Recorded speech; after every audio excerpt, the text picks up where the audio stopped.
Ne laissez pas le diable devenir une pierre d'achoppement pour vous, pour être offensé au travail, offensé à l'église, et offensé dans votre foyer, et offensé par votre mari ou par votre femme, et offensé par vos enfants, et offensé.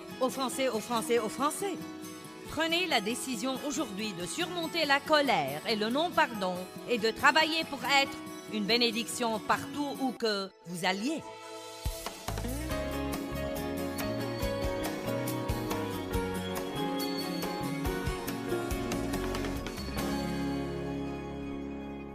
Ce matin, nous allons parler d'un domaine spécifique où nous avons tous besoin de progresser, et c'est de surmonter la colère et le non-pardon. Surmonter la colère et le non-pardon. Je me demande combien de personnes en colère il y a ici. Ce n'est pas parce que nous sourions les uns aux autres et que nous disons « Dieu soit loué, merci Jésus » et que nous chantons que nous ne sommes pas fâchés. Il y a beaucoup de chrétiens fâchés dans le monde et Satan nous donne beaucoup d'occasions toutes les semaines pour nous offenser. Donc, si vous êtes ici et que vous n'êtes pas en colère et que vous n'avez aucun non-pardon, cela ne veut pas dire que le message n'est pas pour vous, car vous aurez des occasions avant la fin de la semaine. Amen. Le premier verset que nous allons voir est 2 Timothée 4, 14. Alexandre le forgeron m'a fait beaucoup de mal. Le Seigneur le lui rendra. Vous n'aimez pas ça? Il n'a pas dit « je le lui rendrai ». Il a dit « le Seigneur lui rendra selon ses œuvres ». Garde-toi aussi de lui, car il s'est fortement et excessivement opposé et résisté à nos paroles. Et dans ma première défense, personne ne m'a assisté comme mon avocat, ou pris mon parti, ou même été avec moi, mais tous m'ont abandonné. Maintenant, imaginez Paul, il aidait ces gens, il mettait sa vie en jeu tous les jours pour eux. Maintenant, il est jugé à cause du bien qu'il avait fait, et tout le monde, sans exception, l'a abandonné. Aucun de ceux qui l'aidaient ne l'a assisté. Quelle occasion pour se fâcher! Quelle occasion pour être offensé, pour être amer et plein de ressentiment, pour vouloir se venger! Mais vous savez, une personne, un homme ou une femme de Dieu qui a l'intention de suivre Dieu et de marcher dans la puissance, sait qu'il ne faut pas laisser ça arriver, car la vérité est que, même s'il était fâché contre eux, ça ne leur aurait pas fait de mal, ça n'aurait fait de mal qu'à lui. Dieu nous demande de pardonner pour notre bien, car nous ne serons pas libres quand nous sommes pleins de toute cette colère et cette amertume. Et ça ne change vraiment pas l'autre personne. Pourquoi devez-vous être fâché pendant que la personne contre laquelle vous êtes fâché s'amuse bien et se fiche pas mal de ce que vous soyez fâché? Nous sommes plus intelligents que ça. Dites, je suis plus intelligent que ça. Faites attention, je vais relire le verset 16. Dans ma première défense, personne ne m'a assisté comme mon avocat, ou pris mon parti, ou même été avec moi, mais tous m'ont abandonné. Et j'aime ça, qu'il ne leur en soit pas tenu rigueur. J'en suis plus étonnée que vous n'en avez l'air. Seigneur ne tient pas ça contre eux. Moi, j'aurais dit, revaux-leur ça. Eh bien, peut-être pas maintenant, mais il y a quelques années. Mais le Seigneur m'a assisté et m'a fortifié afin que par moi le message de l'Évangile fût pleinement proclamé et qu'il fût entendu de tous les païens. Et j'ai été délivré de la gueule du lion. Paul avait quelque chose à faire. Dieu avait appelé Paul à faire quelque chose. Il avait une mission très importante. Et vous avez une mission dans la vie. J'ai une mission dans la vie. Chacun de nous n'a pas la même mission, mais nous avons tous une mission. Nous devons au moins grandir comme croyants. Nous devons continuer le parcours et persévérer et grandir et mûrir comme croyants pour que nous soyons une lumière dans un endroit obscur. Et une des choses les plus importantes que Satan utilise contre les gens pour les faire trébucher et les empêcher de faire des progrès, c'est l'offense, l'amertume, le ressentiment et le non-pardon. Quand votre esprit s'en remplit, vous ne pouvez pas grandir spirituellement. Je veux que vous entendiez ça. Quand votre esprit et votre âme se remplissent de ça, vous ne pouvez pas grandir spirituellement. Encore une fois, quand votre esprit et votre âme et votre pensée se remplissent de ça, vous ne pouvez pas grandir spirituellement. Vous trébuchez dans ces situations et vous arrêtez de faire des progrès. Plusieurs ont été offensés par Jésus et il s'était en fait appelé pierre d'achoppement. Je ne crois pas que Paul se soit comporté comme ça parce qu'il en avait envie. En fait, je crois qu'il était blessé. Je crois qu'il était probablement fâché. Je crois qu'il avait probablement envie de se venger. Mais il comprenait le message que j'essaye d'apporter aujourd'hui, comme quoi, quels que soient nos sentiments, nous pouvons toujours choisir de faire ce qu'il faut. Et quand nous faisons ça, nous aurons une puissance de Dieu qui nous aidera à surmonter tous les obstacles dans notre vie et Dieu pourra toujours nous utiliser puissamment. Vous ne devez pas vivre selon vos sentiments. Vous pouvez surmonter la colère et le non-pardon et faire ce qu'il faut. Actes chapitre 7, verset 59. Vous savez, Étienne était un merveilleux homme de Dieu. Il était un servant, mais il avait un si grand cœur envers Dieu que Dieu l'a également utilisé dans des miracles de guérison. Et comme tous ceux qui sont utilisés par Dieu, les pharisiens et les gens religieux et les négateurs l'ont poursuivi. Et il a mis du temps dans Actes à partager le message de l'Évangile avec eux. Et plus il disait la vérité, plus il s'emportait. Vous connaissez quelqu'un comme ça? Plus vous lui dites la vérité, plus il s'emporte. Vous savez pourquoi? Parce que la vérité blesse. Mais seule la vérité nous affranchira. Donc Étienne leur disait la vérité, et plus il disait la vérité, plus il s'emportait. Et ils étaient finalement si furieux qu'ils ont décidé de le lapider. La lapidation était un moyen très douloureux de mourir. Verset 59. Et pendant qu'il lapidait Étienne, il priait. Il n'a pas dit « Oh Dieu, libère-moi de ça, ça fait mal. » « Oh Dieu, pourquoi as-tu laissé ça arriver? Je ne comprends pas, j'essayais de faire ce qu'il faut. » Il a dit « Seigneur Jésus, reçois et accepte et accueillis mon esprit. » Puis il se mit à genoux et lança un grand cri. « Seigneur, ne leur compte pas ce péché, ne le leur impute pas. » Et quand il eut dit cela, il s'endormit dans la mort. Imaginez ça, vous êtes lapidé et les dernières paroles que vous dites sont « Père, pardonne-leur. » Qu'il ne leur en soit pas tenu rigueur. Je vais vous dire quelque chose dont je me rends compte de plus en plus tout le temps. Une des raisons pour lesquelles nous ne devons pas nous y prendre avec l'offense comme nous le faisons est que, honnêtement et sincèrement, la raison pour laquelle nous devons prier pour les gens est que si vous êtes un enfant de Dieu, quand quelqu'un vous blesse, est impoli envers vous, est peu aimable avec vous, en fait, ça le met vraiment en danger.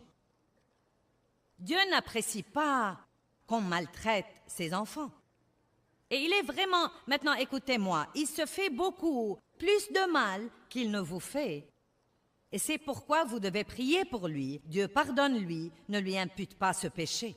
Nous devons prier comme Jésus quand il était sur la croix. J'ai lu l'histoire encore une fois ce matin. J'ai lu les parties de la crucifixion, les coups que Jésus a reçus, comment les gens l'ont raillé et se sont moqués de lui et ont craché sur lui, puis il a été crucifié. Et sur la croix, il a prié, « Père, pardonne-leur, car ils ne savent pas ce qu'ils font. » Et croyez-moi, tant de gens, quand ils vous blessent, ils n'essayent même pas de vous blesser. Ils agissent par leur propre douleur.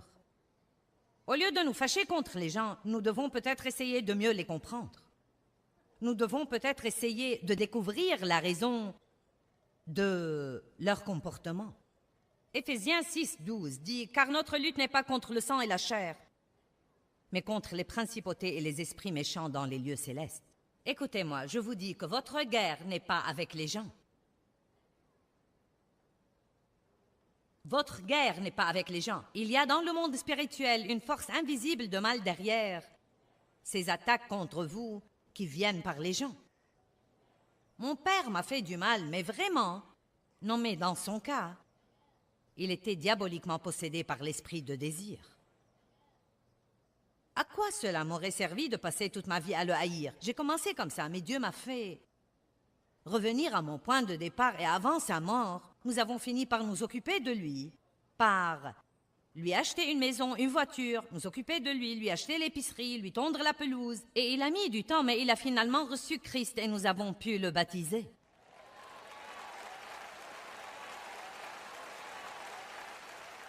Il n'y a rien qui en dise plus long à vos ennemis que de continuer à être pieux avec eux. Mais ne laissez pas les gens vous marcher sur les pieds. Parfois, vous ne pouvez même pas rester dans une relation avec quelqu'un parce qu'il continue à vous blesser et à vous blesser. Mais vous ne devez pas vous fâcher contre lui. Et vous pouvez toujours prier pour lui, et vous ne devez pas être amer à cause de ce qu'il vous a fait. Rendez-vous service et pardonnez. Quand nous sommes blessés, nous commençons à blâmer. C'est très normal, vous voulez blâmer quelqu'un. Mais blâmer là où il ne faut pas blâmer ne fait qu'amplifier votre douleur. Il ne la supprime pas, ni la grille. Donc si vous voulez vous fâcher contre quelqu'un, fâchez-vous contre le diable. Ne vous fâchez pas contre les gens. Mais même quand vous apprenez que le diable est derrière vos problèmes, comment vengez-vous de lui? Vous ne pouvez pas lui flanquer un coup sur la gueule. Vous ne pouvez pas l'étouffer. Vous ne pouvez pas l'étrangler. Même vous fâcher contre lui n'est pas la solution. Je vais vous révéler le plus grand secret dans la Bible. Le moyen de se venger du diable, c'est de faire autant de bien que vous pouvez, tous les jours, à tout le monde, partout où que vous alliez. Cela le rend fou.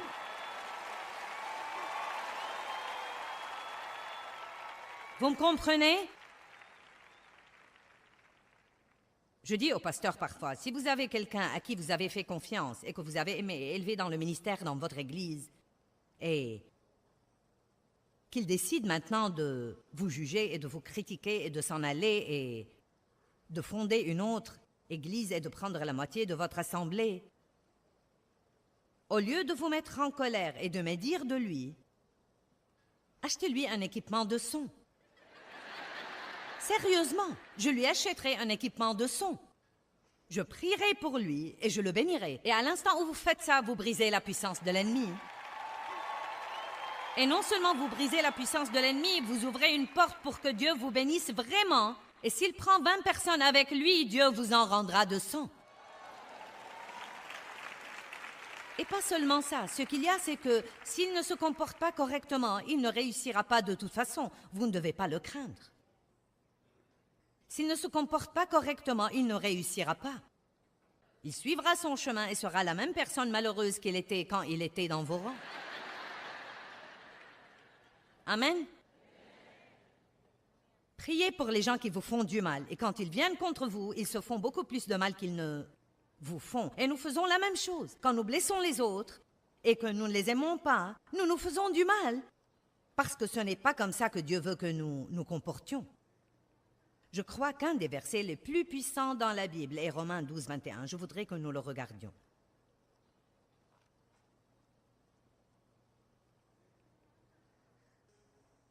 Il dit, ne te laisse pas vaincre par le mal, mais surmonte et maîtrise le mal par le bien.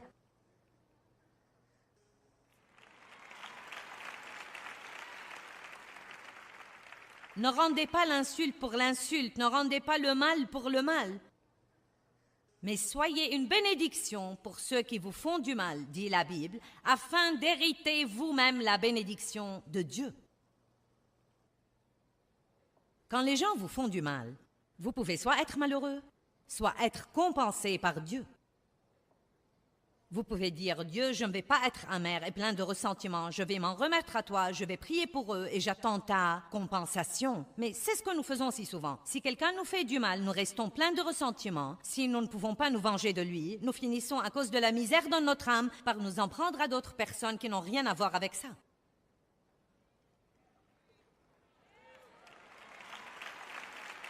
J'ai essayé pendant longtemps d'amener Dave à me compenser pour ce que mon père m'avait fait. Je ne me rendais pas compte que je faisais ça.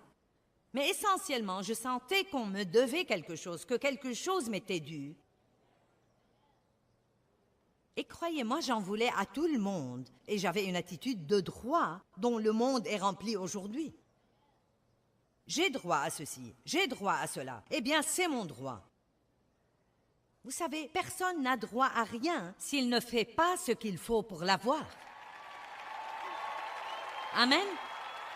Laissez-moi répéter. Personne n'a droit à rien juste parce qu'il est ici, sur la planète Terre, s'il ne fait pas ce qu'il devrait faire pour l'avoir. Et je ne dis pas de ne pas aider les gens qui ont besoin d'aide et qui méritent d'être aidés. Mais l'attitude de droit que prennent les gens est vraiment incroyable. Et ce qu'ils attendent quand ils viennent travailler sans avoir aucune expérience. Non, mais aujourd'hui, les gens s'attendent à avoir ce qu'on mettait normalement 30 ans pour gagner. Et on en a vraiment assez. Ce n'est pas bon pour les gens d'avoir trop de choses trop tôt. Laissez-moi vous dire quelque chose. Dave et moi, je ne saurais même pas vous dire combien nous apprécions tout ce que Dieu a fait pour nous durant notre vie.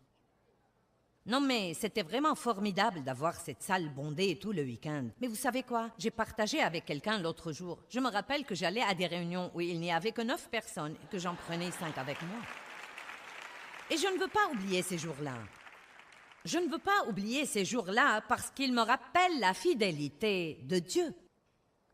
Dans Deutéronome 8, il dit « Souviens-toi de tout le chemin par lequel je t'ai pris pendant ces 40 années dans le désert, afin de t'éprouver pour savoir si tu garderais mes commandements afin de pouvoir te bénir. » Si nous n'avons pas ce genre d'année, nous ne saurons pas nous y prendre avec les bénédictions. Et aucune quantité de bénédictions ne sera jamais assez. Nous allons vouloir encore et encore et encore. C'est pourquoi nous devons faire attention de donner trop aux gens trop tôt. La Bible dit « Ne mettez pas un nouveau converti en position de leadership, de peur qu'il ne s'enfle d'orgueil. »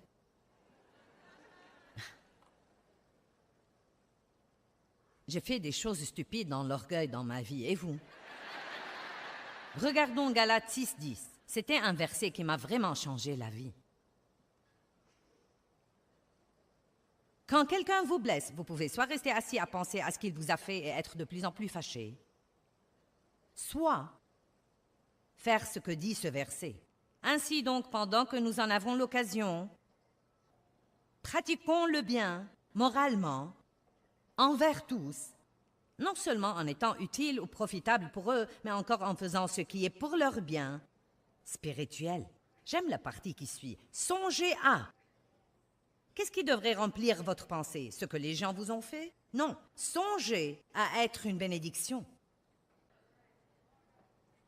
Surtout à ceux de la maison de la foi.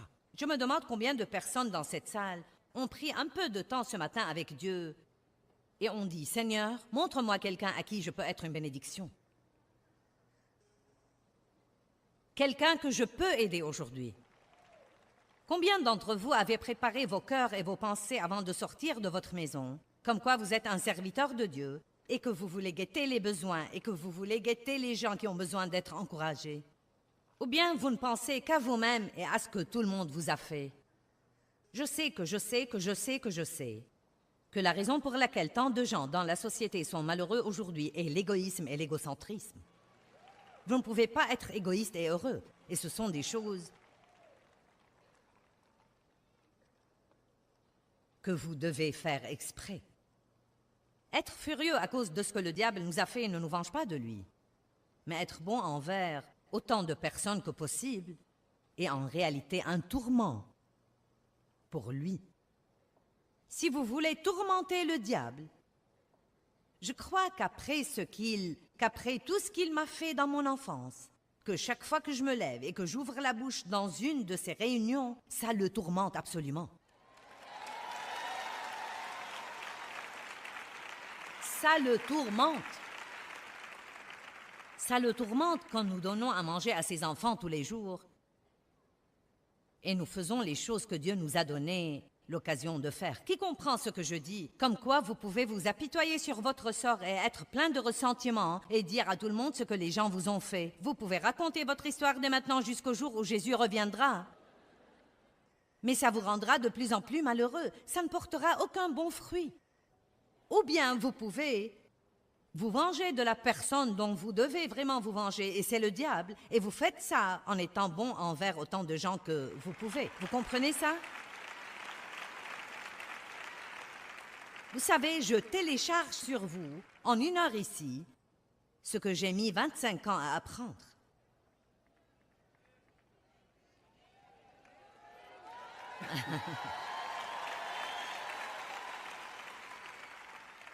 J'espère vraiment que vous pourrez comprendre la puissance de ce que je vous dis.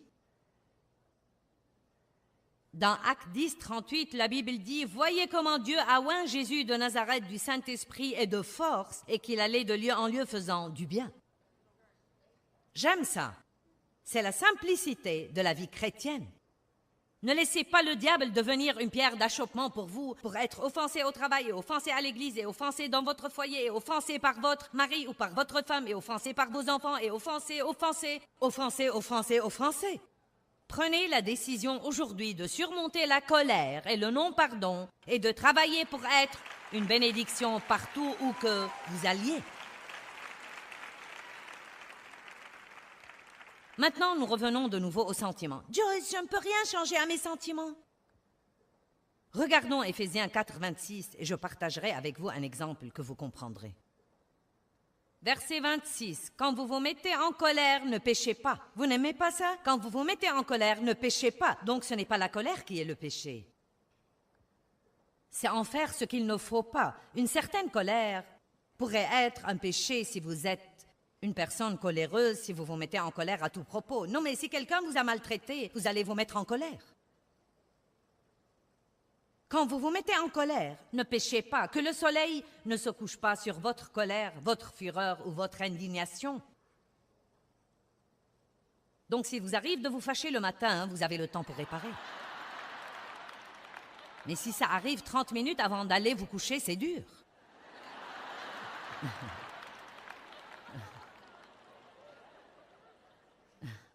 Vous savez, quand Dieu dit des choses comme ça, il ne plaisante pas. N'allez pas au lit fâché. N'allez pas vous coucher fâché. On ne sait jamais quelle porte ça ouvre à l'ennemi. Mais je ne peux rien changer à mes sentiments. Peut-être que vous ne pouvez rien changer à vos sentiments, mais vous pouvez maîtriser ce que vous faites. Je me rappelle, il y a des années, Dave et moi nous disputions ou... Qui sait, il y avait toujours quelque chose pour se fâcher. Je ne me rappelle même pas la dernière fois où Dave m'a mise en colère. Je n'ai plus le temps de toucher à ça désormais. Et vous non plus, si vous voulez la vérité, vous n'avez plus de temps à perdre dans votre vie à faire ça. Combien d'entre vous ont perdu leur temps à être fâchés? Est-ce que ça vous a fait du bien? Est-ce que ça vous a fait un petit peu de bien? Ça n'a pas changé votre ennemi non plus. Bon, donc je peux me rappeler que quand je m'allongeais sur mon lit, fâché, non mais très fâché. Et Dave commençait déjà à s'assoupir, vous savez que Dave... Et cela me rendait plus fâché. Et je dormais sur le bord du matelas parce que je ne voulais surtout pas le toucher. Eh bien, ne me touche pas. Et s'il avait toute la couverture, je gelais. Parce que je ne voulais pas lui demander la couverture. Laissez-moi vous poser cette question. Il dormait, il avait de doux rêves, et j'avais froid et j'étais malheureuse. Maintenant, qui était le plus intelligent? Et voici ce que j'ai découvert quand j'ai commencé à apprendre de maîtriser mes émotions et de ne pas laisser ces choses me maîtriser. Même pendant que j'étais toujours fâchée, je pouvais choisir, que tout le monde dise « je peux choisir ». Je pouvais choisir de me retourner et l'étreindre de son dos.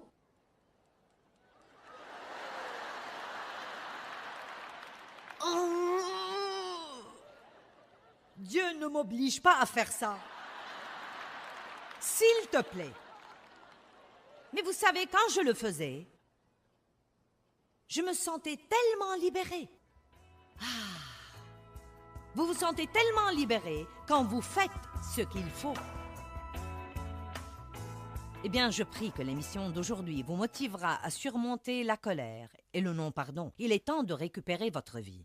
Rappelez-vous que le non-pardon vous fera toujours plus de mal qu'il ne fera aux autres.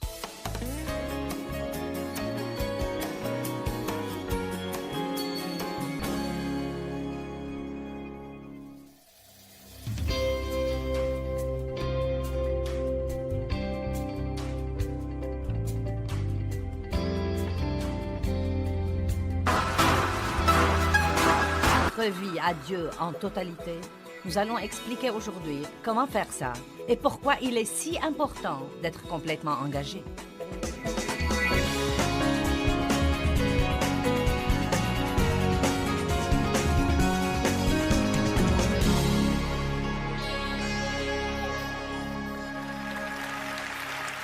Eh bien, je suis tout excitée par les choses que Dieu m'a mises dans le cœur ce week-end. Il m'a mis dans le cœur le verset de Jean 14, 6, où Jésus dit « Je suis le chemin, la vérité et la vie. Nul ne vient au Père que par moi. » Et pendant que je l'étudiais et que j'en développais une série, j'ai commencé à comprendre qu'il y a essentiellement une guerre qui se déroule entre la culture et le christianisme. Nous devons veiller comme chrétiens à ne pas oublier ce que Jésus a dit comme quoi nous sommes dans le monde, mais nous ne sommes pas du monde. Dans le monde, mais pas du monde. Cela ne veut pas dire que nous ne pouvons pas jouir des choses. Cela ne veut pas dire que nous devons rester dans les réunions de prière et lire notre Bible tout le temps. Dieu a créé beaucoup de choses dont nous pouvons jouir. Nous pouvons alors nous amuser. Comme chrétiens, nous pouvons nous amuser ensemble, mais nous devons toujours avoir une échelle de valeurs. Et nous devons également fixer des limites et arrêter de changer ces limites chaque fois que ce n'est pas pratique de les respecter. Je crois que s'il y a une époque où les chrétiens devraient savoir ce qu'ils croient et pourquoi ils le croient, c'est maintenant. Il y a déjà tant de tromperies sur terre, et la Bible nous enseigne que plus la deuxième venue de Christ approche, plus la tromperie sera grande. Et la tromperie est une chose vraiment effrayante, car quand vous êtes trompé, vous ne savez pas que vous êtes trompé. Quand vous êtes trompé, vous ne croyez pas que vous êtes trompé. Vous croyez que ce que vous croyez est vrai. Non, mais vous croyez vraiment que ce que vous croyez en fait est vrai. Peut-être qu'il vous inspire confiance et semble bon. Peut-être qu'il y a des tas de gens qui l'approuvent avec vous. Mais malgré cela, vous pouvez en fait croire quelque chose qui vous soit très nuisible à la fin. Eh bien, il y a tant d'idées différentes et il y a d'ismes et de choses vraiment différentes qu'on nous présente aujourd'hui. En fait, je plains vraiment les gens et je n'arrête pas de prier tout le temps pour eux pour que Dieu leur montre vraiment la vérité. Car ça représente un vrai challenge pour les gens et surtout pour la jeune génération de notre monde aujourd'hui de savoir ce qu'ils sont censés croire. Et donc, Jésus dit très simplement, « Je suis le chemin, je suis la vérité, je suis la vie. Nul ne vient au Père que par moi. » Maintenant, laissez-moi vous dire quelque chose, et j'en parlerai davantage demain, mais il y a une chose très en vogue dans notre société aujourd'hui, comme quoi il n'y a pas de vérité absolue. En fait, et c'est très triste, les dernières statistiques que j'ai écoutées disent que 13% seulement des chrétiens régénérés croient que la Bible est la vérité absolue. C'est très triste. Je trouve ça intéressant. Je crois que les parties que nous ne voulons pas croire sont les parties qui vont changer notre style de vie. Je me demande combien d'athées croiraient en Dieu si cette croyance ne les contraignait pas à changer leur style de vie. C'est incroyable ce que nous pouvons, comme par hasard, choisir de ne pas croire une chose juste parce qu'elle ne plaît pas à notre chair et ne nous permet pas de faire ce que nous croyons que nous voulons faire. Et j'insiste sur ce que nous croyons que nous voulons faire, car la plupart des choses que les gens croient qu'ils veulent vraiment faire et qu'ils font les rendent en fait absolument malheureux. Et ils se démènent tout le temps pour faire à leur idée. Je veux vous parler ce soir de la première partie de Jean 14, 6, où Jésus dit « Je suis le chemin ». Puis il dit « Je suis la vérité ». Le monde dit qu'il n'y a pas de vérité absolue, mais Jésus a dit « Je suis la vérité ».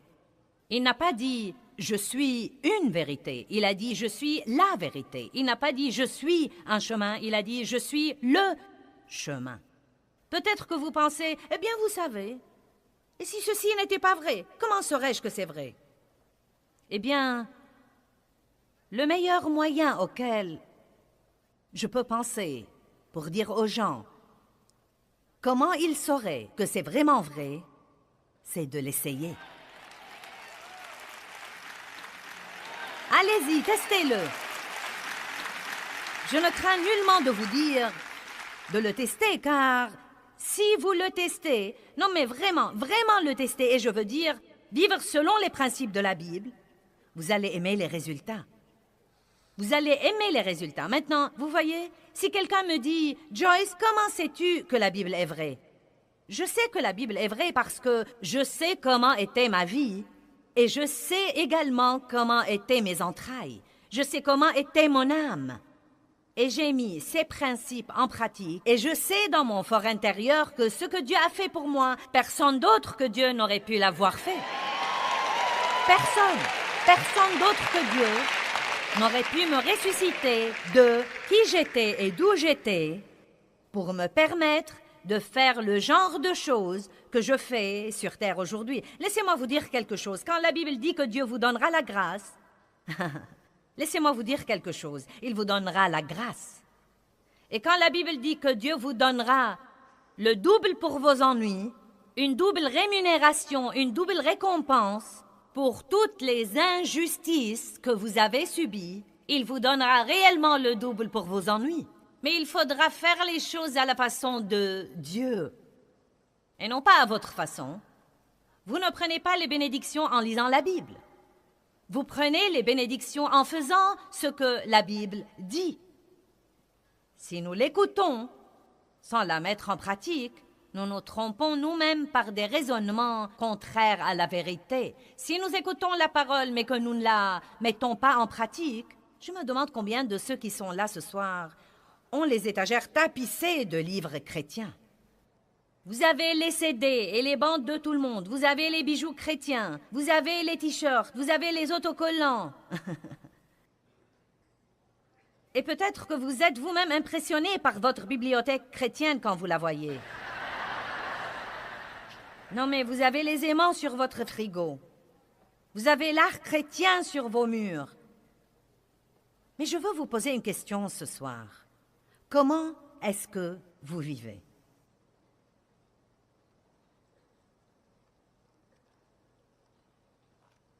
C'est dangereusement calme par ici. Comment est-ce que vous vivez? Et surtout les millions qui nous regardent à la télé. Comment est-ce que vous vivez? Si vous n'aimez pas votre vie, peut-être que vous devez commencer à examiner vos choix. Et si vos choix ne s'alignent pas sur la parole de Dieu, si vous commencez à prendre des décisions qui s'alignent sur la parole de Dieu et que vous les respectez, vous verrez des changements agréables dans peu de temps. Maintenant, est-ce très facile? Non, ce n'est pas facile car notre chair est remplie du principe du péché. Quand nous sommes régénérés, Jésus vient vivre au-dedans de nous. Son Saint-Esprit vient demeurer au-dedans de nous et nous recevons une nouvelle nature, la nature de Dieu. Mais le principe du péché est toujours très vivant dans notre chair. Vous devez nourrir votre esprit et vous faites ça en étudiant la parole, en passant du temps avec Dieu, en communiant avec des personnes qui pensent comme vous et sont positives et partagent vos croyances. Et vous nourrissez votre esprit. Quand vous louez Dieu et adorez Dieu, vous nourrissez votre esprit. Et étant là ce soir, vous nourrissez votre esprit. C'est différent de nourrir votre corps. Vous nourrissez votre esprit. Et si vous le nourrissez assez, il sera assez fort pour dire oui à Dieu et non à la chair. Mais si vous ne nourrissez pas votre esprit, le principe du péché qui est dans votre chair prendra toujours le dessus. Et bien que vous vouliez faire ce qu'il faut, vous vous surprendrez à faire ce qu'il ne faut pas, parce que vous n'êtes pas assez fort spirituellement pour dire non aux choses auxquelles vous devez dire non, et oui aux choses auxquelles vous devez dire oui.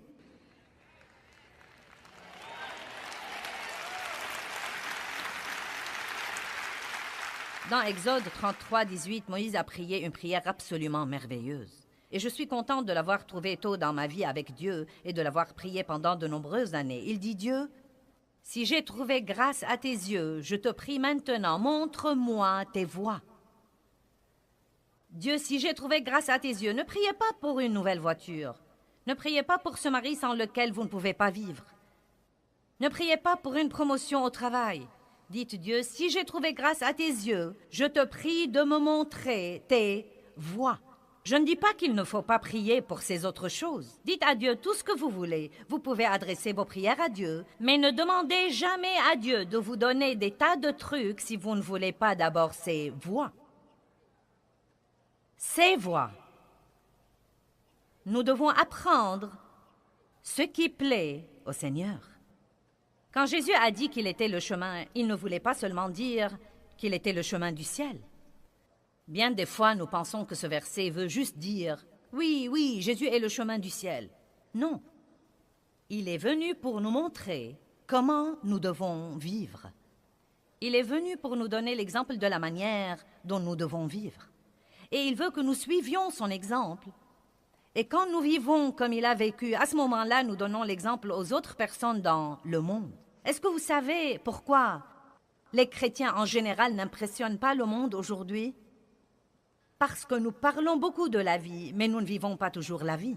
Et quand je dis « nous », je ne veux pas dire « vous » ou « vous » ou « vous » ou « vous » ou « vous » ou « moi » ou quelqu'un d'autre. Il y a toujours des gens qui font ce qu'il faut. Il y a tant d'églises merveilleuses, mais il y a aussi des chrétiens et des églises. Et vous savez, quand je parle d'église, nous sommes l'église. Et donc, il y a beaucoup d'églises qui pratiquent la religion machinalement et pourtant ne portent pas le fruit de leur christianisme. La Bible ne dit pas « vous les reconnaîtrez à leurs pratiques religieuses », elle dit « vous les reconnaîtrez à leurs fruits ».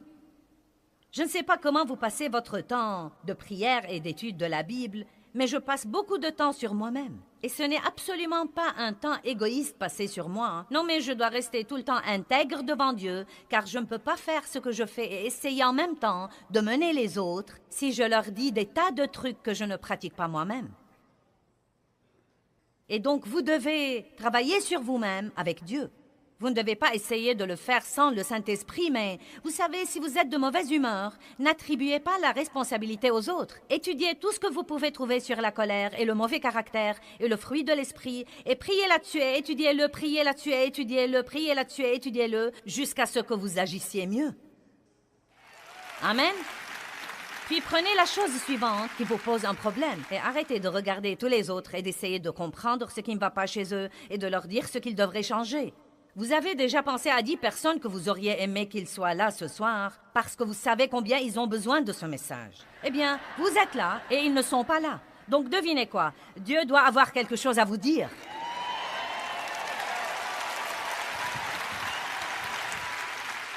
Une des plus grandes erreurs que nous faisons, c'est de nous asseoir sur les bancs et de ne prêter aucune attention à ce qui est dit. Ça m'est égal si ce que je dis est souligné 25 fois dans votre Bible. Ce soir, Dieu veut vous parler à vous. Où que vous soyez, il veut que vous décidiez de vous élever à un niveau plus haut dans la manière dont vous le représentez et d'être un meilleur exemple plus que jamais. Il y a une façon de vivre et une façon de ne pas vivre.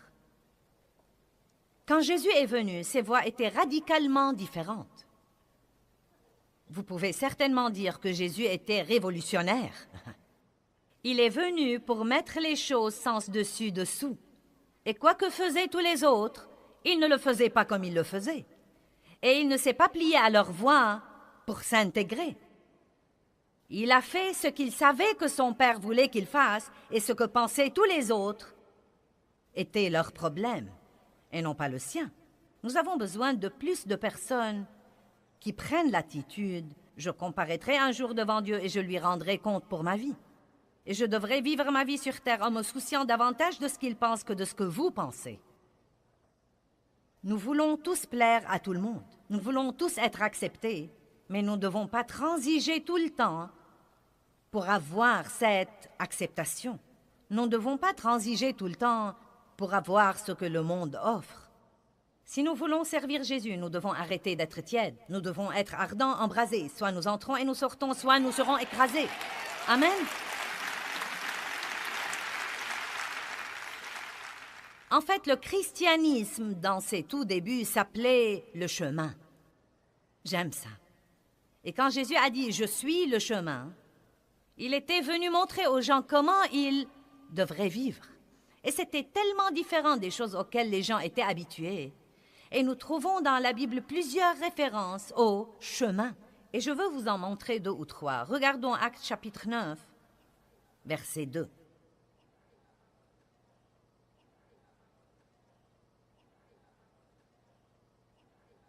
Qui d'entre vous convient avec moi que nous devons savoir ce que nous croyons et pourquoi nous le croyons et nous y accrocher aujourd'hui plus que jamais? Croyez-moi, s'il y a une époque où le monde va nous observer, c'est l'époque que nous vivons en ce moment. S'il y a vraiment une occasion pour mener les gens au Christ, c'est l'époque que nous vivons en ce moment. Et lui demanda des lettres pour les synagogues de Damas, afin que s'il trouvait des hommes ou des femmes qui fussent de la voie de la vie déterminée par la foi en Jésus-Christ, il les amena liés dans les chaînes à Jérusalem. C'était avant la conversion de Saul, quand il cherchait les chrétiens pour les arrêter et les persécuter et les battre. Mais écoutez ce que dit la Bible amplifiée. Il cherchait des hommes ou des femmes qui fussent de la voie de la vie déterminée par la foi en Jésus-Christ. Il dit donc que si quelqu'un croit en Christ, il doit y avoir un mode de vie déterminé qu'il doit vivre ou qu'il doit mener. Et vous savez, ça m'a vraiment aidé personnellement et ça m'a simplifié les choses plus que jamais quand j'ai finalement compris, il y a quelques années, il y a peut-être 8 ou 10 ans, quand j'ai finalement compris qu'une des raisons pour lesquelles les gens ont tant de mal à vivre leur vie chrétienne et leur expérience chrétienne, c'est qu'ils confient et délèguent tout à l'Église et ne se rendent pas compte qu'être chrétien veut tout d'abord dire vous détourner de votre péché, reconnaître que vous êtes pécheur, demander à Dieu de vous pardonner et savoir qu'il n'y a pas moyen d'avoir une relation avec Dieu que par Jésus-Christ qui a vécu la vie parfaite. Vous lui demandez de venir vivre au-dedans de vous, et cela marque le commencement de votre christianisme. C'est comme ça que vous devenez chrétien. Mais cela doit être concrétisé par un style de vie. Les chrétiens devraient avoir un style de vie différent de tous les autres. Un style de vie complètement différent. Vous voyez, j'ai un style de vie maintenant. Et mon style de vie implique se lever le matin et prendre tout d'abord mon café, et étudier la parole et passer un temps avec Dieu. C'est mon style de vie. Ce n'est plus quelque chose que je dois essayer de faire. C'est comme quand je me lève le matin, je me brosse les dents, je mets quelques gouttes pour les yeux dans mes yeux parce qu'ils s'assèchent et je me lave le visage. Il y a certaines choses que je fais, c'est mon style de vie et nous avons tous un style de vie. Même ma chienne a un style de vie. Non mais croyez-moi, elle a ses habitudes et son style de vie. Non, mais je ne comprends vraiment pas comment la chienne sait les choses qu'elle sait. Mais elle sait des choses. Et il y a des endroits où elle veut s'asseoir et des endroits où elle ne veut pas s'asseoir. Et si elle veut s'asseoir sur mes genoux, elle veut que je cherche une couverture et que je la mette sur mes genoux. Et elle se tient au pied de ma chaise et me regarde comme pour me dire « Eh bien !» Et je sais qu'elle veut que je cherche la couverture de fourrure et que je la mette sur mes genoux. Et dès que je fais ça, elle monte sur mes genoux. Elle a un style de vie. Et c'est une chienne. Tout le monde a un style de vie. Mais si vous êtes chrétien depuis 5 ans et votre style de vie est toujours le même... Non, mais si vous traînez toujours avec toutes les personnes négatives, excentriques, grincheuses, avides avec lesquelles vous traîniez autrefois, pas étonnant que vous ne changiez pas. Être chrétien ne vient pas de venir à un hôtel, de prendre la promesse d'un billet au ciel, puis d'aller à l'église 1 ou 2 fois par mois, de prier une prière quand vous êtes désespéré et d'espérer que ceci couvre tout. C'est un style de vie. Un style de vie. Et je veux voir ce soir des personnes qui sont poussées à vivre un style de vie. Non, mais un style de vie engagé. Et ne pensez pas à toutes les choses que vous devez laisser tomber, car toutes les choses que vous devez laisser tomber vous rendent malheureux de toute façon. Tout ce que vous devez abandonner vous rend malheureux de toute façon, mais vous y êtes habitué. Vous y êtes juste habitué. C'est étonnant que nous puissions nous habituer à une chose et continuer à la faire, même si nous savons qu'elle nous tue. Vous entendez tellement de gens dire qu'ils sont occupés, qu'ils sont stressés. Je ne peux pas continuer comme ça. Je ne le peux vraiment pas, mais ils continuent à le faire. Et ils n'arrêtent pas jusqu'à ce que quelque chose de radical ne les arrête. Et c'est étonnant ce qu'ils peuvent changer leur style de vie. C'est étonnant qu'un homme occupé n'ait aucun temps jusqu'à ce qu'il ait une crise cardiaque et tout à coup, il a toutes sortes de temps. Je veux que vous me regardiez et que vous m'écoutiez. Vous devez prendre la décision de commencer à ordonner votre vie et à arrêter de laisser votre vie vous ordonner. Maintenant, vous devez comprendre ça ce soir. Et si vous voulez, cela peut vous changer la vie, car souhaiter qu'elle change ne va pas la changer. Les souhaits sont inutiles. Ils ressemblent à se balancer dans un fauteuil à bascule toute la journée. Cela vous garde occupé, mais ne vous sert à rien. Si seulement, si seulement, si seulement, si seulement, si seulement, si seulement. Ça ne vous sert à rien. Je dis toujours que nous n'avons pas besoin de souhaits, mais de volonté. Nous devons coopérer avec la puissance du Saint-Esprit qui nous a été donnée. Et nous devons commencer à prendre les décisions que la Bible nous dit de prendre et arrêter de trouver des excuses et de dire « c'est trop dur, je ne peux pas, je sais que je devrais, mais… » Et ensuite aller à l'église et tourner autour de la même montagne toute la semaine. J'ai fait ça pendant plusieurs années. J'étais chrétienne et j'aimais le Seigneur. Je ne l'aimais pas évidemment de tout mon cœur. J'avais un amour pour Dieu. Et j'étais vraiment régénérée. J'avais reçu le Christ comme mon sauveur et je savais que le salut était par la grâce. Et je croyais que j'irais au ciel si je mourrais. Je ne parle pas d'aller au ciel ou de ne pas y aller, je parle du genre de vie que vous devez vivre. Voulez-vous être malheureux pendant que vous êtes ici-bas? Voulez-vous prendre quelqu'un avec vous? Si vous voulez aller au ciel, voulez-vous prendre quelqu'un avec vous? Voulez-vous prendre vos bien-aimés? Vous n'avez pas besoin de leur casser les oreilles avec la Bible. La Bible dit qu'une femme peut gagner son mari non sauvé par sa vie de piété. Et non pas en allant à l'église tous les dimanches et en rouspétant toute la semaine.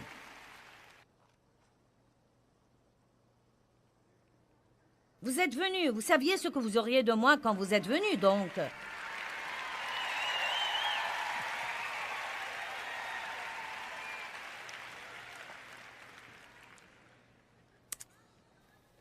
Vous savez, c'est la vérité absolue. J'allais à l'église depuis des années, mais il n'y avait vraiment pas une grande différence entre moi et les incroyants qui marchaient dans les rues de mon lotissement. Je parlais comme ils parlaient. Je pensais comme ils pensaient. Je potinais comme ils potinaient. Je regardais ce qu'ils regardaient à la télé. Je faisais les mêmes choses qu'ils faisaient. Peut-être pas tout à fait. Oui, j'avais une certaine échelle de valeur. Mais j'y pensais aujourd'hui. Probablement pendant que j'allais à cette église tous les dimanches, je brisais presque tous les 10 commandements. Dieu n'était pas le numéro 1 dans ma vie. Je l'étais. Le premier commandement dit « Tu n'auras pas d'autre Dieu devant ma face ». La plupart de nous idolâtrent notre moi et notre volonté, même comme chrétiens. Et vous savez, à dire vrai, vous qui êtes ici êtes probablement plus avancés que beaucoup de personnes qui nous regardent en ce moment à la télé. Et ce n'est pas pour abaisser quiconque. Il y a des gens merveilleux qui nous regardent, mais il y a aussi des gens qui viennent juste de regarder l'émission. Soit vous ne connaissez même pas Dieu, soit vous le connaissiez et vous l'avez renié, soit vous faites ce dont je parle, vous allez à l'église, mais vous ne vivez pas pour Dieu. Votre style de vie est toujours pareil à celui des incroyants que vous connaissez. Et donc vous qui êtes ici, je vous demande un peu de patience ce soir, car je recherche ces millions de personnes dans le monde qui ont besoin d'écouter ce que j'essaye de dire, et j'essaye aussi de vous aider. J'allais à l'église depuis des années, mais il y avait très peu de différence entre moi et tous les autres, et je désobéissais probablement aux 10 commandements. Vous dites, eh bien, Joyce, est-ce que tu es quelqu'un? Eh bien, vous savez, Jésus dit que haïr est un meurtre en ce qui concerne le cœur. La Bible dit « Honore ton père et ta mère pour que tout aille bien pour toi ». Je n'honorais pas mon père et ma mère, mais j'avais une bonne excuse. Ils m'avaient maltraité. La Bible ne dit pas de le faire s'ils ne vous ont pas maltraité et que s'ils vous ont maltraité, vous êtes exempté. Allez maintenant, je vous ai eu, je vous ai eu, je vous ai eu. J'ai eu des tas de vous là. Eh bien, Dieu ne s'attend sûrement pas à ce que je sois bonne envers eux après ce qu'ils m'avaient fait. Aussi, il s'attend. Si il s'attend, eh bien, ce n'est pas juste, ce n'est pas équitable. Mais ça produira de formidablement bons résultats.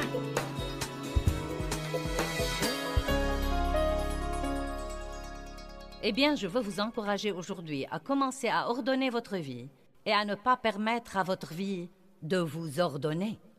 C'est très important de ne pas laisser tout ce qui est autour de vous vous contrôler. Et je veux vraiment vous aider sur ce plan, car je sais que certains d'entre vous croient qu'ils n'ont pas le contrôle. Et vous dites, eh bien, ceci arrive et cela arrive, et ce n'est pas moi qui décide. Eh bien, vous savez, il y a une vie bénie qui vous attend. Et ce n'est pas une vie dont vous lisez à propos et dont parlent les autres. Vous pouvez vivre une vie bénie. Vous pouvez vivre une vie bénie.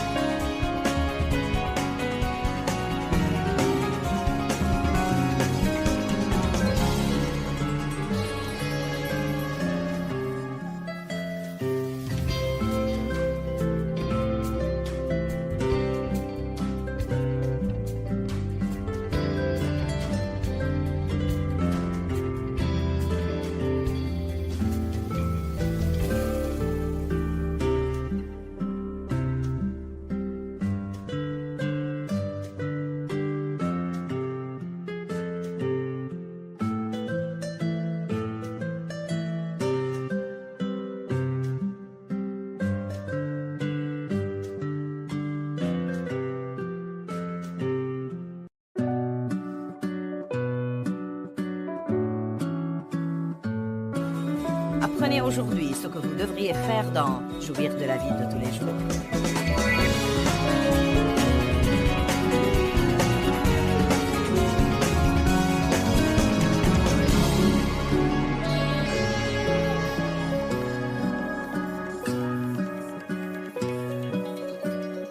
Dans Proverbe 14:12, la Bible dit « Telle voie paraît droite à un homme, mais son issue, c'est la voie de la mort. » Maintenant, je ne crois pas que cela parle de mourir et d'aller à la tombe. Non, mais il y a une voie qui nous paraît droite et je vais...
Cette voie, c'est la voie qui semble droite.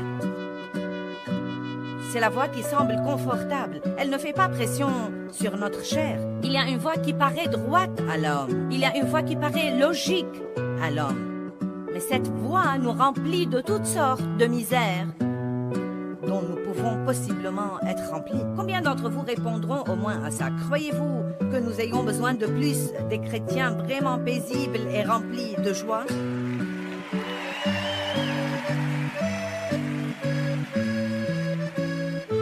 Parfois, non mais c'est triste à dire, mais parfois les personnes les plus méchantes que vous rencontrez sont à l'église. Mais il y a aussi de merveilleuses personnes là. Il y a beaucoup de personnes merveilleuses et aimantes là. Mais tout le monde là doit être comme ça. Et si elles ne sont pas comme ça quand elles arrivent là, elles devraient suivre un style de vie qui est complètement différent. Je crois que si nous voulons vraiment changer, je crois que nous pouvons changer beaucoup plus vite que nous ne changeons en ce moment. Si nous arrêtons de chercher un chemin facile, nous voulons que tous les autres prient pour nous ou fassent les choses à notre place. Je vais vous dire ce que dit Jésus. Mourrez! Crucifiez la chair. Je vais vous dire comment il faut vivre. Il dit, oubliez-vous et oubliez tous vos intérêts. Ne pensez plus à vous-même. Prenez votre croix et suivez-moi. Je vais vous montrer une façon de vivre toute nouvelle.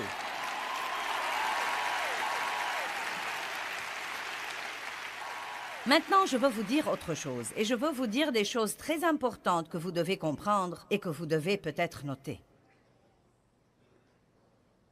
Si vous voulez vivre comme il faut, vous devez le faire exprès.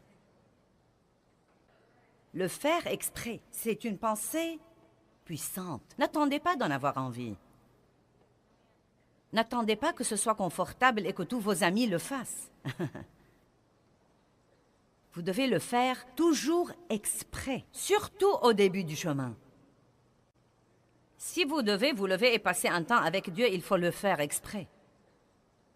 Peut-être des choses comme dormir un peu plus tôt la nuit. Qui sait, il va falloir même... Les perfectionnistes seraient peut-être obligés de partir le matin sans faire leur lit. Cela ne veut pas dire ne jamais vous occuper de ce dont vous êtes censé vous occuper, mais je vous dis simplement qu'il y a parfois des choses qui sont plus importantes que de partir après que le lit soit fait et la vaisselle lavée. Passer un temps avec Dieu doit faire partie de votre style de vie. Ne vous permettez pas de ne pas passer un temps avec Dieu. Traiter les autres comme il faut doit faire partie de votre style de vie. Être patient avec les autres doit faire partie de votre style de vie. Je ne suis vraiment pas une personne patiente, si vous l'êtes. Ce fruit n'est peut-être pas encore sorti sur vos petites branches, mais il est en vous. Nous ne comprenons pas ces trucs-là. Savez-vous que la Bible parle du fruit de l'esprit? Et si vous étudiez le mot patience en grec, vous saurez que c'est un fruit qui ne grandit que dans les épreuves. Donc, quand avez-vous besoin de patience? Quand vous ne faites pas à votre idée. Quand l'employé est lent et que vous êtes pressé. Amen? Vous pouvez avoir un ministère. J'en ai vraiment assez des personnes qui n'arrêtent pas de dire « J'attends que Dieu me montre mon ministère ». Dans bien des cas, je crois qu'ils attendent une tribune et non pas un ministère. Car si vous voulez un ministère, il y en a un de disponible pour vous. Ne regardez pas plus loin, c'est partout où que vous regardiez. Et ce n'est pas toujours prêcher quelqu'un. Bien des fois, c'est montrer le fruit que Jésus a montré quand il était là. Une partie de ce qu'il a fait était d'être l'ami des pécheurs. Il n'allait pas se lier d'amitié avec eux s'ils n'étaient pas prêts à changer. Mais c'est une des choses qui ont vraiment ébahi les religieux de son temps. Il parlait aux prostituées. Il mangeait avec les percepteurs. Il fréquentait particulièrement les gens mauvais. Maintenant, vous savez que la Bible nous dit que nous devons sortir d'entre eux et de nous mettre à l'écart. Et oui, il y a une vérité là-dedans. Je dis toujours, je fréquenterai n'importe qui tant que je l'affecte moi-même et qu'il n'arrive pas à m'infecter.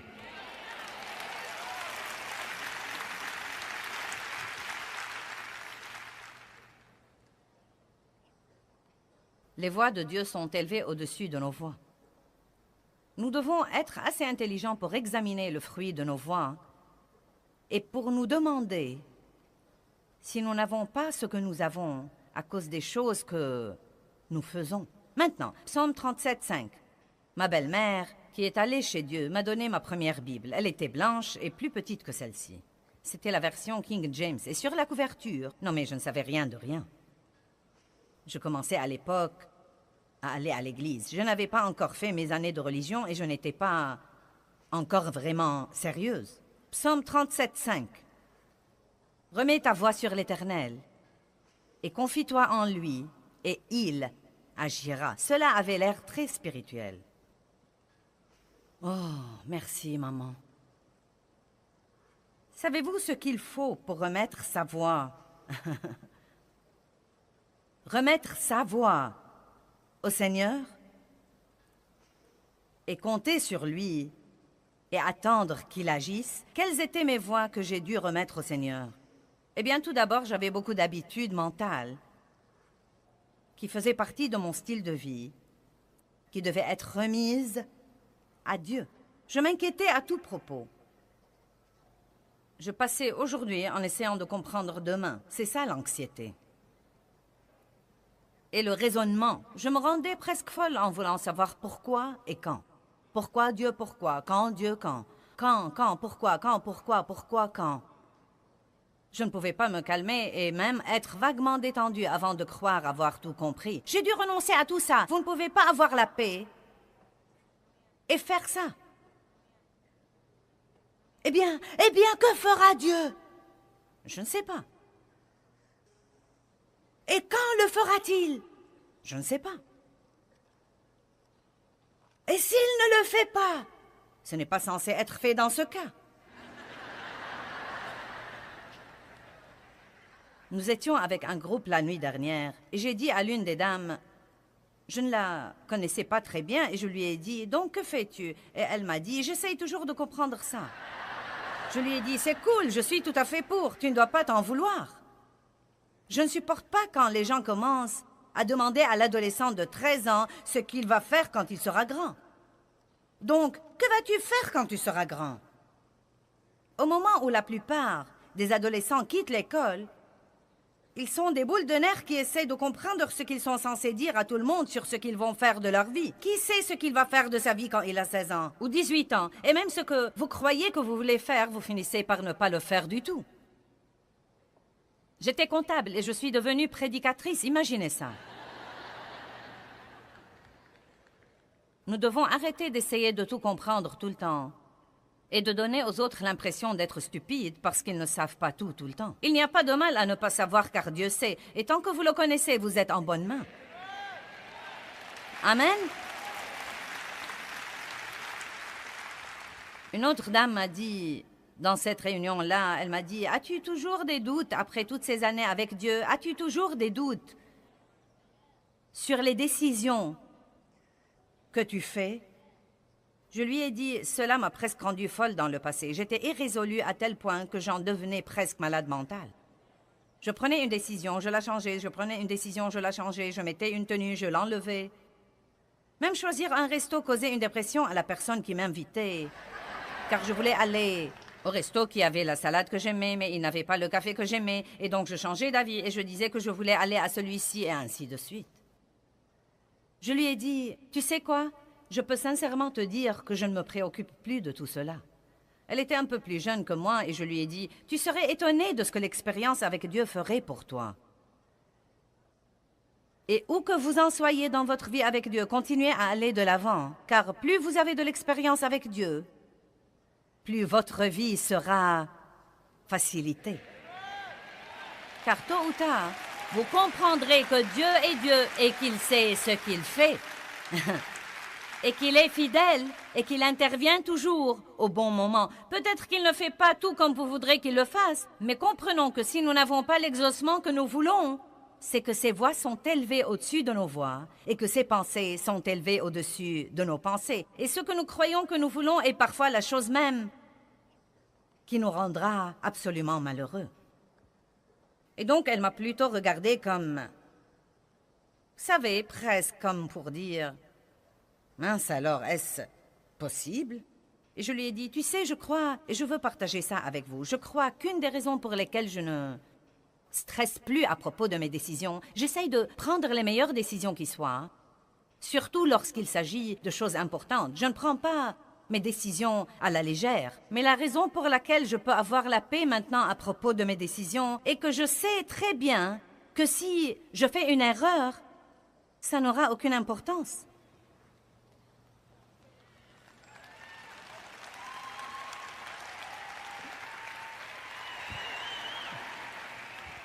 Certains n'ont pas même su s'il fallait applaudir ou non. Car vous vous dites, ça ne peut pas être bon, nous devons vraiment essayer. J'essaye de mon mieux d'écouter Dieu. Je veux être dans la volonté de Dieu. Je ne veux pas faire de bêtises. Je ne veux pas faire d'erreurs. Mais croyez-moi, je peux penser à 3 choses en ce moment que j'ai faites l'année passée qui étaient vraiment stupides. Non mais vraiment, vraiment, vraiment stupides. Même l'autre jour que je pensais encore, je n'arrive pas à croire que j'ai fait ça. Je n'arrive vraiment pas à croire que j'ai fait ça. Mais vous savez quoi? Dieu savait ce qu'il aurait quand il m'a choisi. Je ne surprends pas Dieu, et vous non plus. Il savait déjà à propos de cette erreur, et il l'avait déjà couverte avant que je ne l'ai faite. Vous ne pouvez pas vivre en paix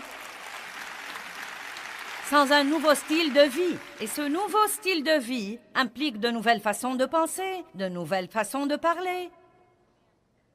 Nouvelle façon de parler, nouvelle façon de parler, nouvelle façon de parler. Oh, je suis bloqué. Nouvelle façon de parler, nouvelle façon de parler. Combien de chrétiens, à votre avis, parlent aujourd'hui comme tous les autres dans le monde? Et pourtant, la Bible dit clairement que la mort et la vie dépendent de la langue. Et elle dit aussi que celui qui l'aime mangera de son fruit, que ce soit la vie ou la mort. Est-ce que vous savez combien nous pouvons changer nos vies pendant 1 an si nous commençons à dire ce que dit Dieu? Allez, vous n'êtes pas assez heureux ce soir.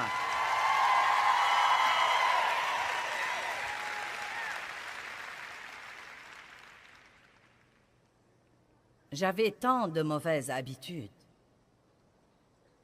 Tant de choses qui faisaient partie de mon style de vie. Vous savez comme quoi, si je ne me faisais pas à mon idée, je me vexais. Je n'y pensais pas, c'est ce que je faisais. C'était une habitude. Mais j'ai une nouvelle habitude maintenant. J'ai l'habitude de la paix. Et je l'ai acquise difficilement. J'ai besoin d'avoir la paix. Si nous avons un problème, nous le résoudrons. Je suis prête à ravaler ma fierté. Nous le résoudrons car je ne veux pas vivre sans paix. Je dois avoir la paix. Maintenant, suis-je arrivé facilement à ce point? Non. Mais laissez-moi vous dire quelque chose. Ce que vous endurez pour apprendre à faire ce qu'il faut, bien qu'il soit dur, est loin d'être aussi dur que de rester comme vous étiez. Il n'y a rien de plus effrayant pour moi que de rester comme j'étais et de ne jamais changer et de continuer à tourner et tourner autour des mêmes montagnes tout le temps. Je sens monter quelque chose que je suis censé vous dire. Arrêtez d'attribuer à quelqu'un d'autre la responsabilité de votre joie.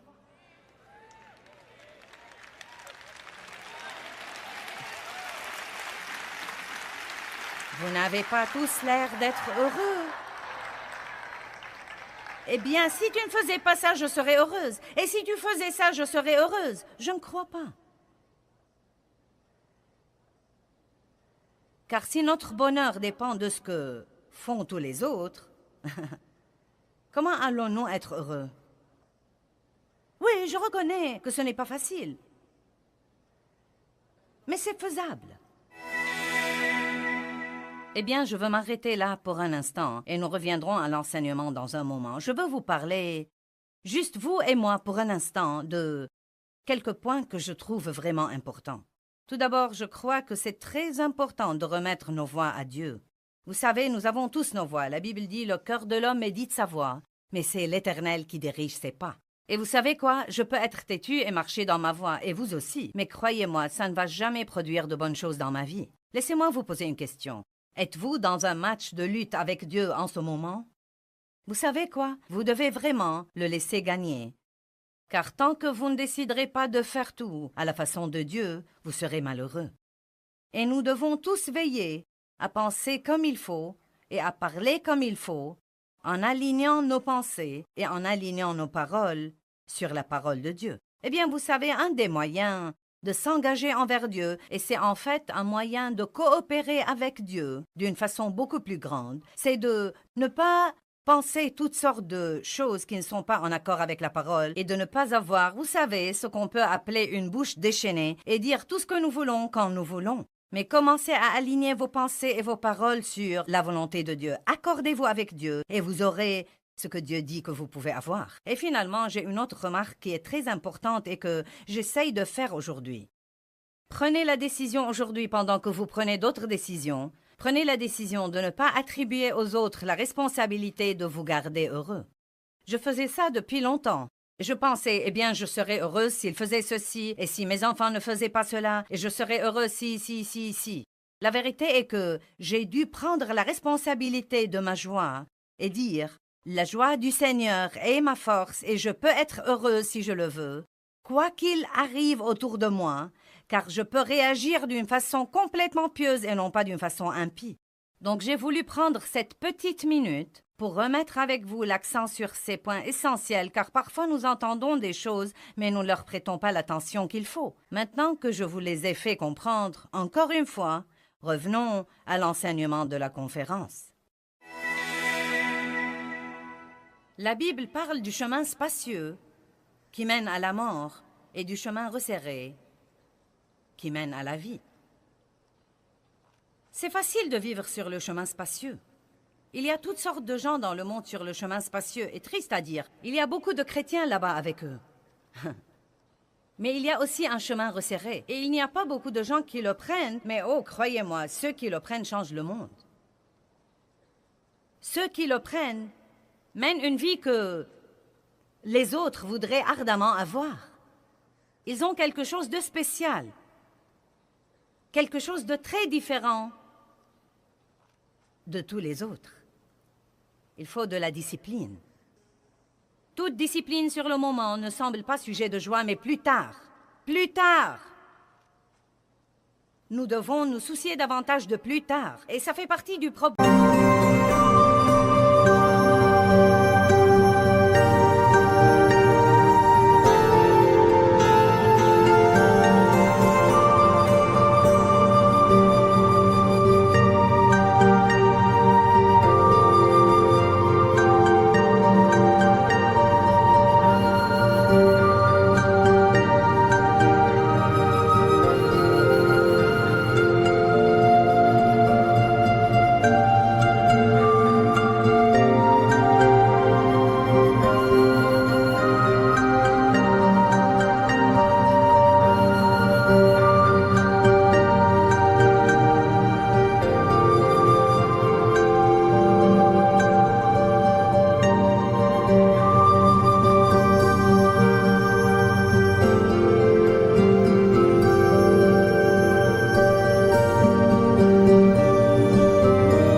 De notre culture. Aujourd'hui, tout est instantané. Je dois l'avoir en ce moment. Je ne peux pas supporter la satisfaction retardée. Je ne veux pas épargner pour l'avoir. Je vais mettre mes achats sur mon compte. Peu importe si je peux me le permettre ou pas, si j'épuise cette carte de crédit, il y en a beaucoup plus là-bas. On m'en donnera d'autres. Les gens vivent dans des maisons qu'ils ne peuvent pas se permettre. Ils ont de belles voitures que ce n'est pas à eux de conduire. Pourquoi? Pour impressionner les autres. Et le monde nous dispense d'attendre quoi que ce soit. Tout ce que nous avons, nous l'avons instantanément. Nourriture instantanée, photos instantanées, blanchisserie drive-in, nettoyage drive-in. Mais comme je le dis tout le temps, vous pouvez avoir tout en drive-in, sauf un exaucement drive-in.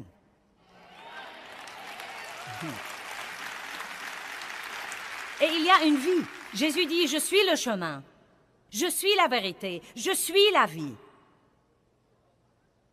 Le mot « vie » est utilisé 733 fois dans la Bible. Mais ce mot, il est capitalisé 25 fois dans la Bible. Et toutes ces 25 fois parlent en fait de la vie comme Dieu lui-même l'a. Et c'est la vie que Jésus est venu nous donner. Non pas pour respirer, non pas pour occuper de l'espace, mais pour vivre. Non, mais pour vivre. Vraiment vivre. Et non pas traîner tous les jours en espérant survivre jusqu'à ce que Jésus revienne vous prendre. Oh, crois-moi, sœur, j'ai le diable sur le dos et je ne sais pas vraiment si je pourrais le supporter. Ma belle, tu as vu le chapeau que portait Henriette sur la tête? Vraiment, ça ne lui va pas. Et tu as vu la voiture que conduit ce pasteur? Tu sais, ce n'est pas à lui de conduire une si grande voiture. Je te parie qu'il a pris nos dîmes et nos offrandes pour l'acheter.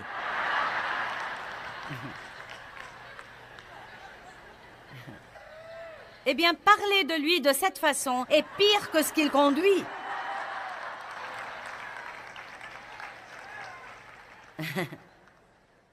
J'ai mon autocollant, j'ai mon stylo de Jésus, je vais à l'église, alléluia, le Seigneur soit loué.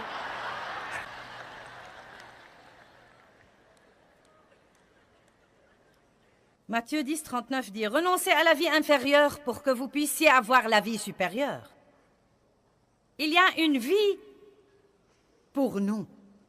Et je ne sais pas ce que vous allez faire, mais j'ai décidé d'être révolutionnaire. Même si je devrais chambarder et bouleverser tout dans mon monde, je vais avoir la vraie vie que Jésus-Christ est mort pour me donner. Je vais apprendre ses voies, je vais apprendre la vérité de Jésus et je vais avoir cette vie-là. Non pas la vie avec un V minuscule, mais la vie avec un V majuscule. Jésus dit « Je suis le chemin. Je suis le chemin. » Il a enseigné des voies illogiques. Si vous vous attendez à ce que tout ce que Dieu dit soit logique, vous feriez aussi bien de descendre du bateau.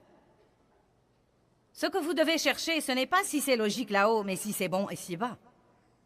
Car vous voyez, nous savons des choses ici. C'est pourquoi il y a un problème quand vous savez ici ce que Dieu veut que vous fassiez, puis vous vous demandez ce que vous en pensez. Jésus a dit des choses insensées comme « Vous avez appris qu'il a été dit œil pour œil et dent pour dent. Mais moi je vous dis, pardonnez à vos ennemis, bénissez ceux qui vous maltraitent et vous maudissent pour montrer que vous êtes les fils de votre Père qui est dans les cieux. »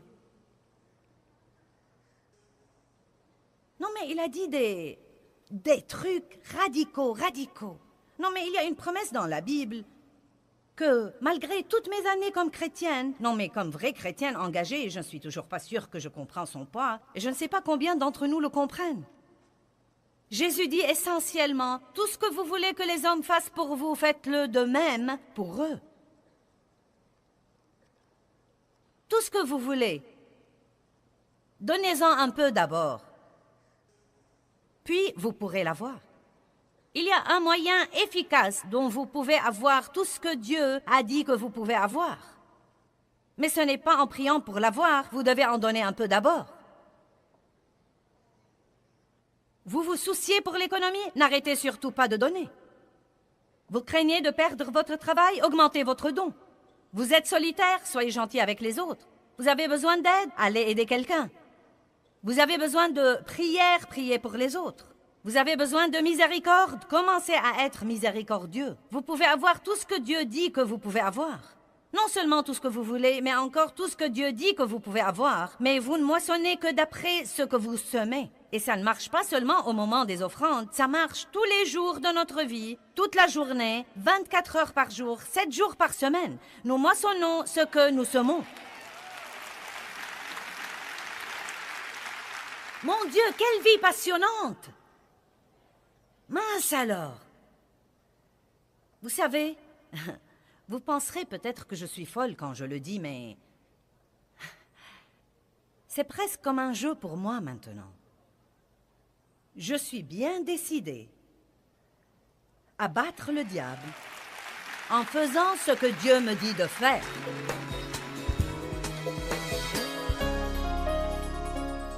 Eh bien, je veux vous encourager aujourd'hui à commencer à ordonner votre vie et à ne pas permettre à votre vie de vous ordonner.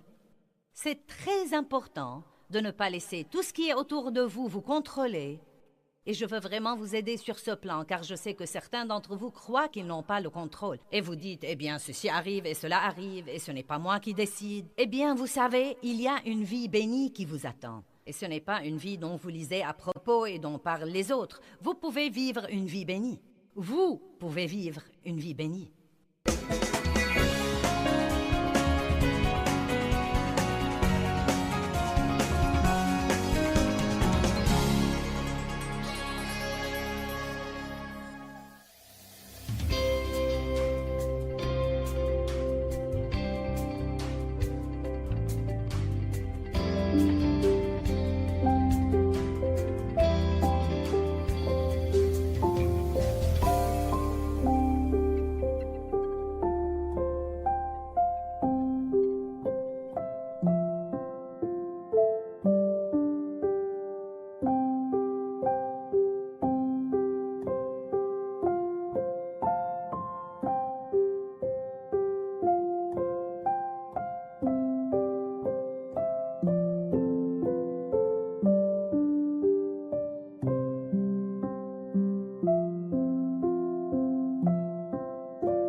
Năm tháng xưa mình là của nhau, thế nhưng đâu rồi? Trong giấc mơ của người giờ đây có anh không, người hỡi? Bao đắm say ta có bên người còn đâu, làn tuyết trắng mùa đông khóc nhau. Nhìn từng con phố ngày xưa vắng lặng, nhìn làn tuyết trắng luôn sẽ có hoài. Ngày xưa ấy một lần lầm lỡ, thế nhưng lại đau vì ta mất nhau. Người không thứ tha đời ta ngỡ ngàng, để cho thương nhớ về trong lỡ làng.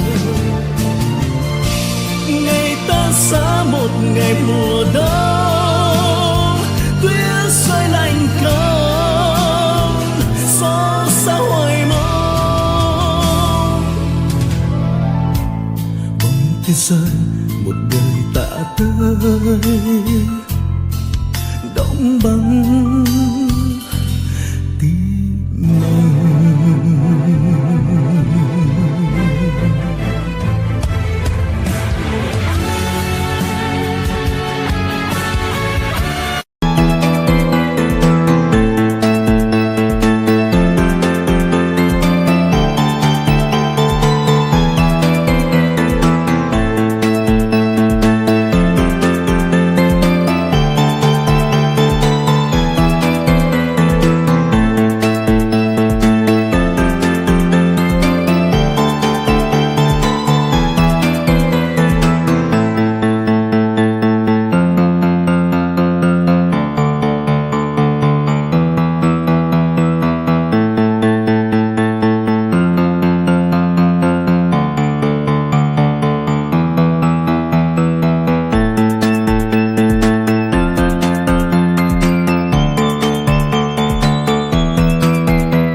nước lũ bất ca